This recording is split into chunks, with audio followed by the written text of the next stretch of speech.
Hi, it's Yvonne from the Fabric Hut. Hey, it's project day, and today we are going to make some little Dresden plate coasters. These are reversible, and they have a bit of batting in there, so they're not pot holders, they're not hot pads because it's not the heat resistant batting, just a little bit of batting, so if you have a drink that sweats, it'll absorb it and not get all over your table. So these are just real fun, quick, lovely Hostess gifts, all sorts of things you can do with them. So join me at the sewing machine as we start making our coasters. Okay, to make our little coasters, we're going to start with some itty bitty little Dresden plate wedges here. These are going to be petals. We're also going to make one using the wedges. Now, you see, I've hand cut these. It's not completely accurate. It's going to be just fine because that's going to be within our seam allowance and our be covered by our little dot. So our center circle. So we're going to just pair these all up. I have one plaid and one floral, and we're going to pair them up. Now I've got them laying out in a floral circle here, but it is important though that when I start sewing these that I do them all the same direction. So I'm going to move them over here into a line so that when I pick them up, I will sew on the right hand side of all of them so that they are positioned the correct way.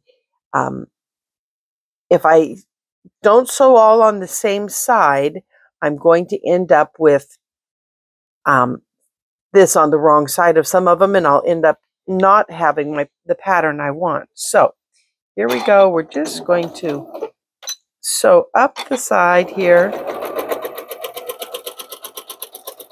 I'm not going to worry about back stitching because we're going to do these as a rag quilt, a rag finish. So I'm going to be clipping the edges and letting them fray anyway. So I'm just going to chain stitch them down right along that right hand side. You notice that things aren't quite matching up because I did just rough cut them.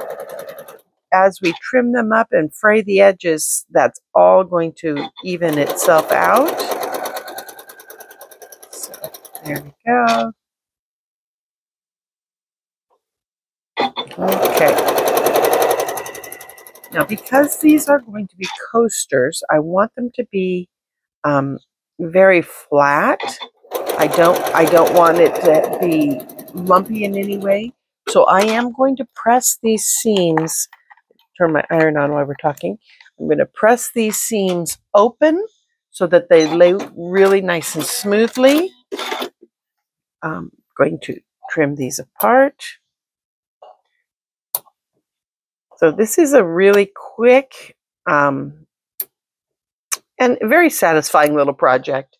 So, okay, so I'm going to just finger press them open real quick, and then I will hit them with the iron too.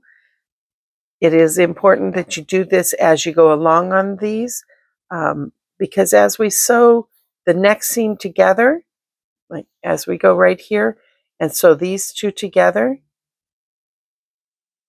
depending on how accurate your 1/4 of an inch is, you may catch this little corner in the seam, which is going to lay it out flat. So it just is kind of nice to have them done ahead of time.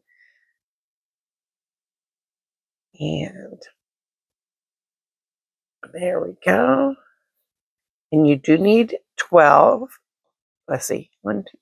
12. So, excuse me, 6 of each color.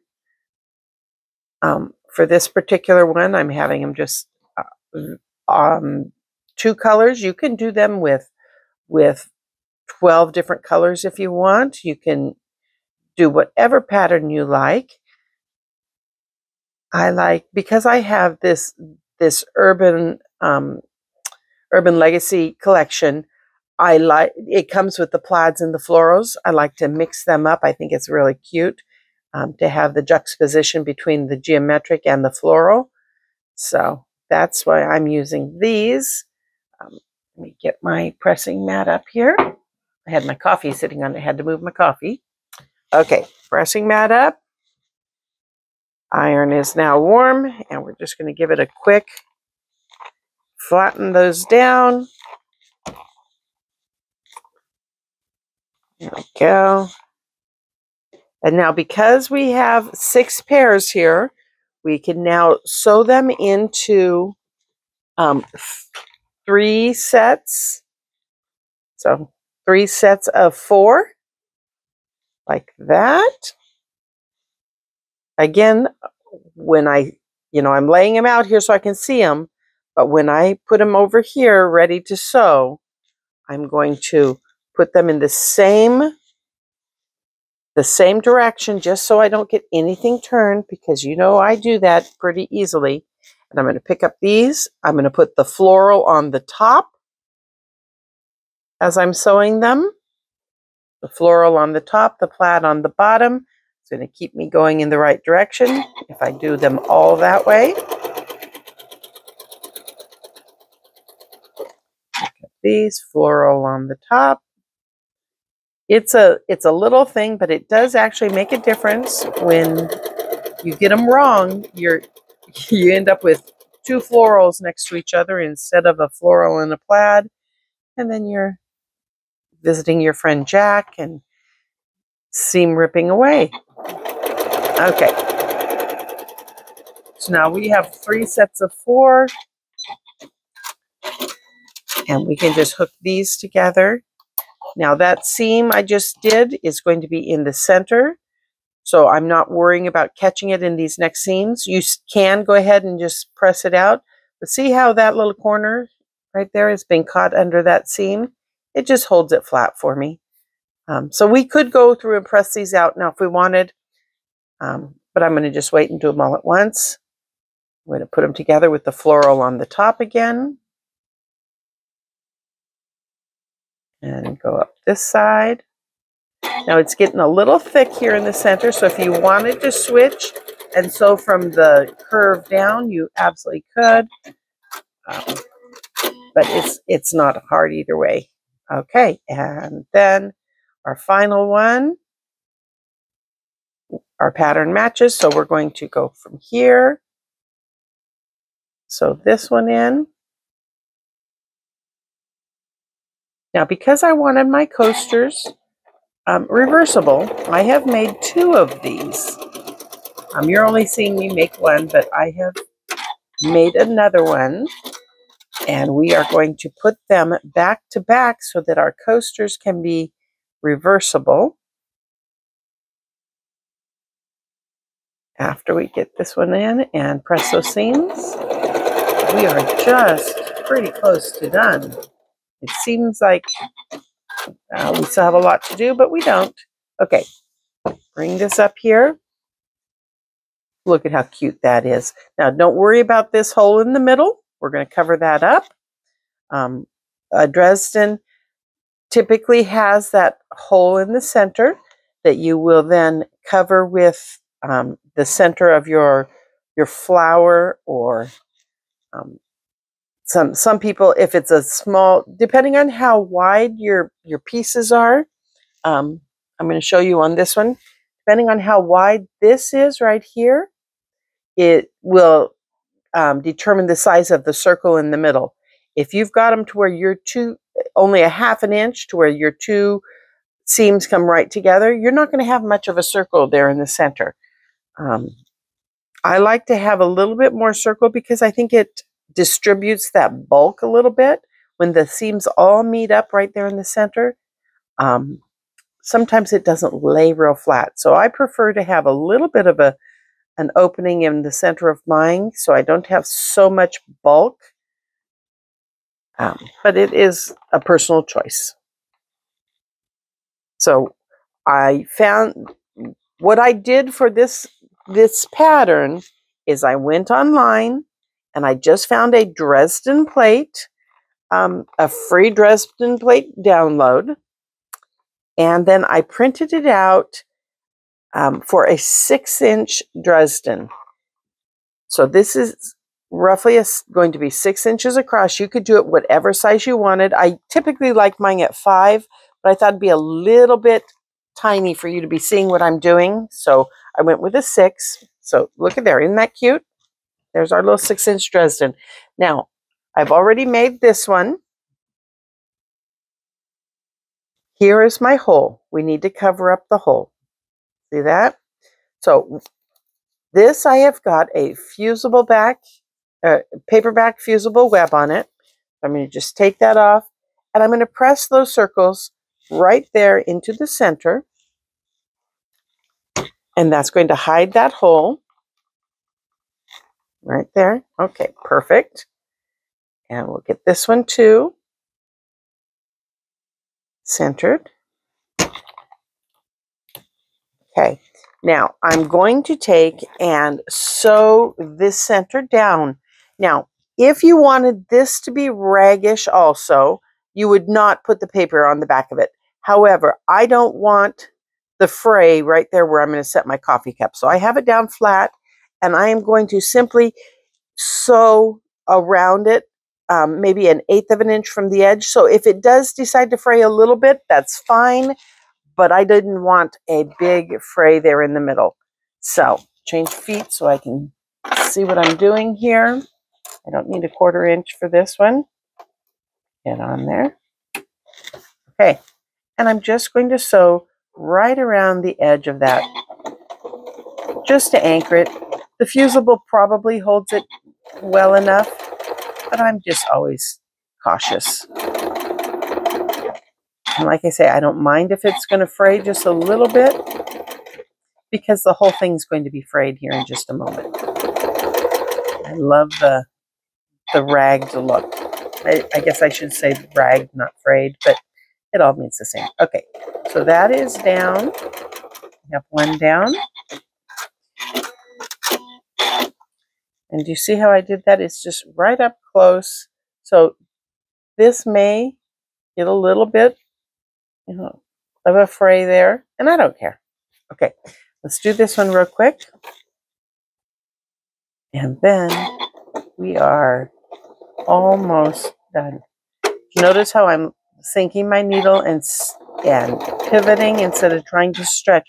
This is a bias, so if I were to just put pressure and stretch it, I would end up distorting this circle a little bit, and I don't want to do that. So I'm just going slowly, go a little bit, stop and turn, a little bit, stop and turn. My circle maybe is not as smooth as it would be, but I don't want any puckering there in the center. Okay, got that. Excuse me. It is early morning here in Oregon, and so I still have my morning throat. Working on my first cup of coffee. That'll go away here pretty soon. Okay, here we go. Now, I have 2 of my circles, and because I like to use these also for summer drinks like iced tea, things that sweat, I want to put a little bit of absorbency in them.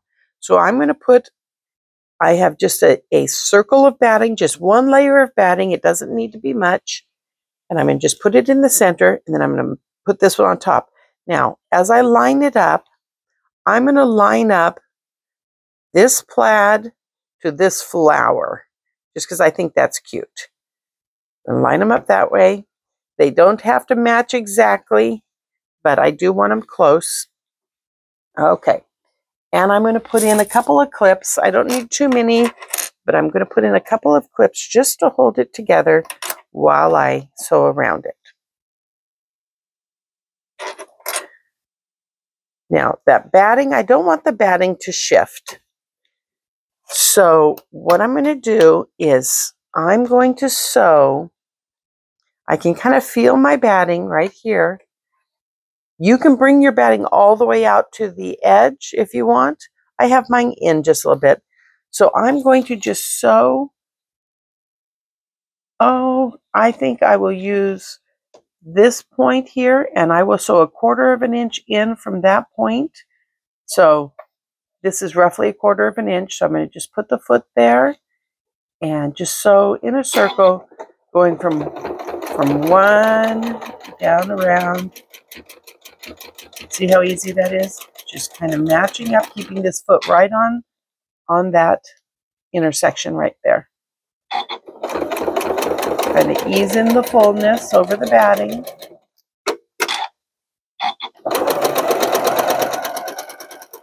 Now I'm hitting the edge of the batting so it's holding it in place.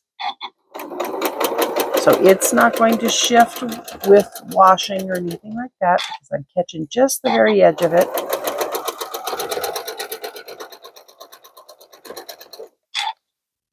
Taking out my clips as I go.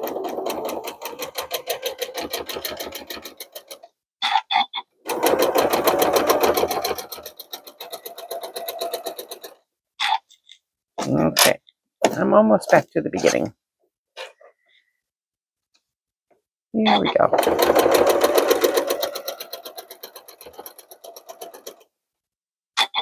And I'm back to the beginning. Okay, now, so that has got my batting stabilized in there. It's not going to move in any way as I throw this in the wash. However, before I rag the edge, I don't want to lose this scallop. And if I were to just rag it now, eventually it could wear down a little bit. So what I'm going to do is I'm going to go again, and I'm going to go right on this point and catch about 1/4 of an inch up. So, okay, so start right there on that same spot.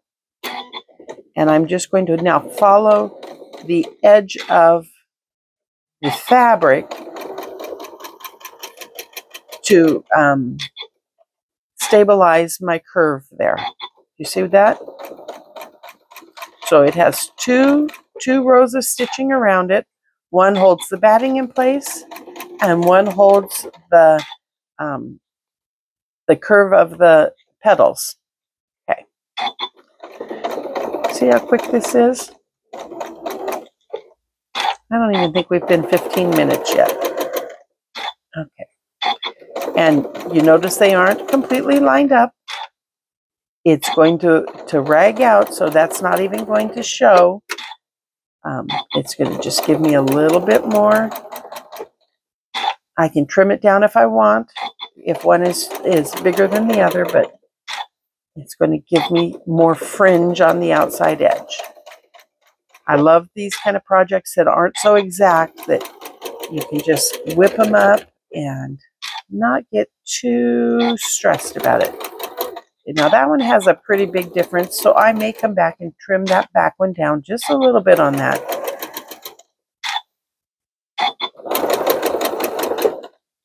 See how I'm pivoting and pulling in that as it starts puckering up just a little bit? I lift my needle and let it, see here how it's puckering right there? Just lift your needle and turn it a little bit, and it lays it right back down. That's because it's on a bias, and so it's going to pull differently as you're sewing. Here we go. That one I had to do twice. Am I back to the beginning yet? Almost. Where did I start? I started right here. Okay.